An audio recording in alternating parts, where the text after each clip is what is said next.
결국 알아서 밸류업이라. 윤석열 정부가 지금 추진하는 것 중에 가장 중요한 핵심이라고 이야기하는 게 코리아 디스카운트 해소거든요. 다시 말해서 우리 주식시장이 전 세계 주식시장하고 비교를 해보면 코리아 디스카운트가 돼 있다는 뜻이에요. 저평가받고 있다는 뜻입니다.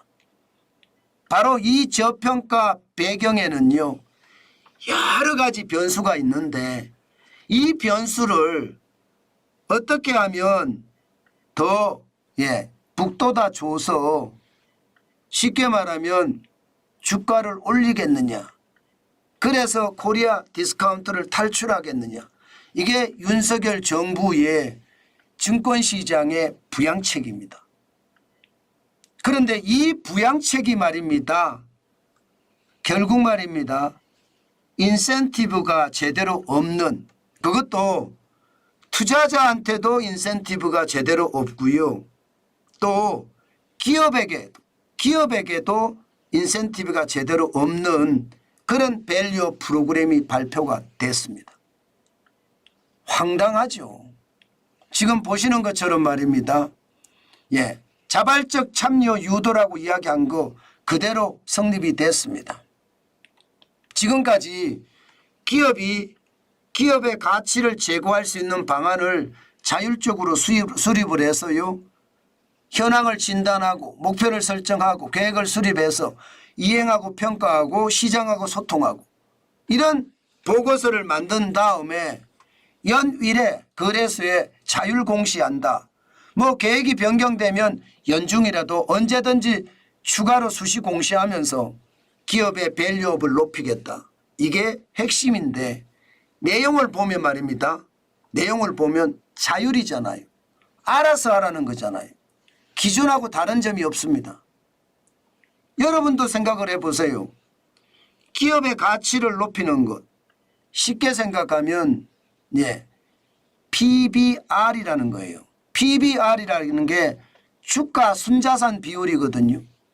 기업이 가지고 있는 자산, 뭐 공장이라든가 건물이라든가 다른 부동산이라든가 뭐 현금도 가지고 있을 거고 주식도 가지고 있을 거고 뭐 금덩이도 가지고 있을 거예요.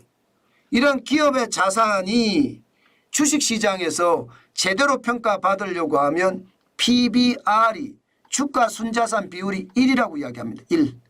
1이면 동등하게 평가를 받는 거예요. 그런데 대한민국은 일반적으로 보면 1로 평가받지 못하고요, 0.2, 뭐 0.3, 0.4, 0.5, 0.6 이렇게 저평가받고 있습니다. 이를 두고 코리아 디스카운트라고 하거든요. 바로 이것을 높이겠다는 겁니다. 이것을 높이겠다. 이것을 높이려고 그러면 기본적으로는요, 기업이 높일 수 있는 노력을 해야 됩니다. 어떤 노력을 해야 되느냐, 쉽게 말하면 배당도 많이 해주고요, 또 있는 돈으로 주식을 사서 자사주도 사서 소각을 하고, 그러면 주가가 올라가면서 PBR도 올라가겠죠. 이게 기업 밸류 프로그램입니다.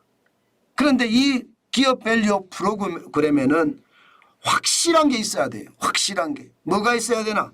기업이 말입니다, 배당을 높여주려고 하면 뭔가 기업한테 인센티브를 줘야 돼요. 기업이 자사주를 소각한다고 하면, 매입해서 소각한다고 하면 인센티브를 줘야 돼요. 예를 들어서 말입니다, 법인세를 낮춰준다든가 아니면 뭐 상속 전월세를 대폭 내린다든가 이런 뭔가 유인 요소가 굉장히 많아야 됩니다. 그런데 이 유인 요소가 없어요. 한 개도 없습니다. 저는 제가 봐서는요. 게다가 말입니다, 투자하는 사람들에게도 인센티브를 줘야 되거든요. 아니 PBR이 낮은데 노력하려고 하는 기업에 투자를 한다. 그러면 이 투자자한테도 금융소득세 같은 경우를 낮춰주든가 없애든가 이런 게 굉장히 필요하거든요. 그래야지 투자자들이 저 기업이 PBR을 높이기 위해서 노력하네, 기업 밸류 프로그램을 제대로 가능하네? 그러면 나 사겠어. 예. 사서 이익이 나더라도 소득을 세금을 적게 매긴다. 지금은 안 매기고 있거든요. 2025년부터는 매깁니다. 매기게 되면 여러분 어떻게 될까요? 안 사죠. 굳이 살 이유가 없죠. 그러니까 결국은요. 주식시장의 양자, 기업하고 투자자 어느 쪽에도 인센티브를 주지 않았습니다. 그러면 여러분 주식시장에서 어느 누가 PBR을 높이기 위해서 노력할까요? 기업 입장에서는 낮으면 낮을수록 좋아요.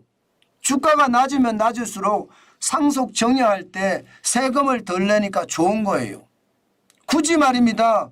주가를 높여서 상속 정여에 부담되게 만들지 않겠다는 거. 이거는 당연한 거거든요. 그러면 저 PBR이 좋은 거예요. 문제는 이게 앞으로도 계속될 거라는 거. 다시 말해서 윤석열 정부의 정권 산업에 대한 핵심 부양책이 이제 수그라들고요. 그야말로 알아서 밸류업하라 이렇게 변했다는 뜻입니다. 핵심이 말입니다. 핵심이 어떻게 할 수가 없습니다. 여야 이게 말입니다. 완전히 야당의 압승으로 끝났기 때문에 기업 밸류 프로그램은 이제 끝났다. 당장 금융소득세 폐지만 하더라도 못한다. 2025년에 예정대로 도입한다. 5천만 원 이상 소득에 20에서 25%의 세금을 매기는 거. 소득세법이나 조세특례법을 바꿔야 되는데 못 바꾸니까 그냥 간다. 상속세 완화. 대한민국은요 상속세가 50%예요. 여기다가 경영권 프리미엄까지 붙으면 60%거든요. 세금이 어마어마한데 이거 그냥 간다예요. 법인세 지금 매출 3천억 초과를 하면 24% 계속 유지하고 있습니다. 그러면 어느 누가 여러분 정부가 도와주지 않는데 어느 누가 하겠습니까? 인센티브를 주지 않는데 그러니까 투자자한테도 인센티브가 못 가고 기업한테도 인센티브가 못 가요. 국회에서 결정할 일인데 국회는 결정할 생각이 없습니다. 부자한테는 적폐니까 적폐 세력한테는 세금을 많이 받아야 된다는 것이 더불어민주당의 기본적인 생각이잖아요. 결국 말입니다. 윤석열 정부는 지금 정시 부양에 대해서는 아무것도 할 게 없다.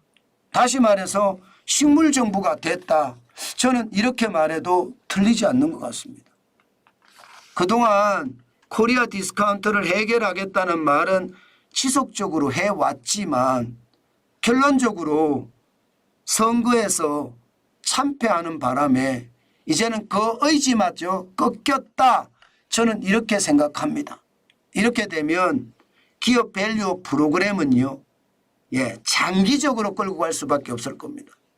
지금은 못한다는 뜻이고요. 나중에 앞으로 4년 후에 다시 총선이 열려서 뭔가 바뀌면 모를까.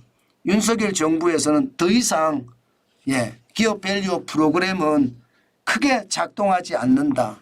이렇게 결론 내도 무방할 것 같습니다. 참 안타깝죠. 저도 이것을 보면서 진짜 안타깝다는 생각 저는 많이 했습니다. 뭐 어떡하겠습니까? 여소야대 상황에서 이것은요 어쩔 수 없는 상황이 됐다. 저는 그렇게 생각합니다.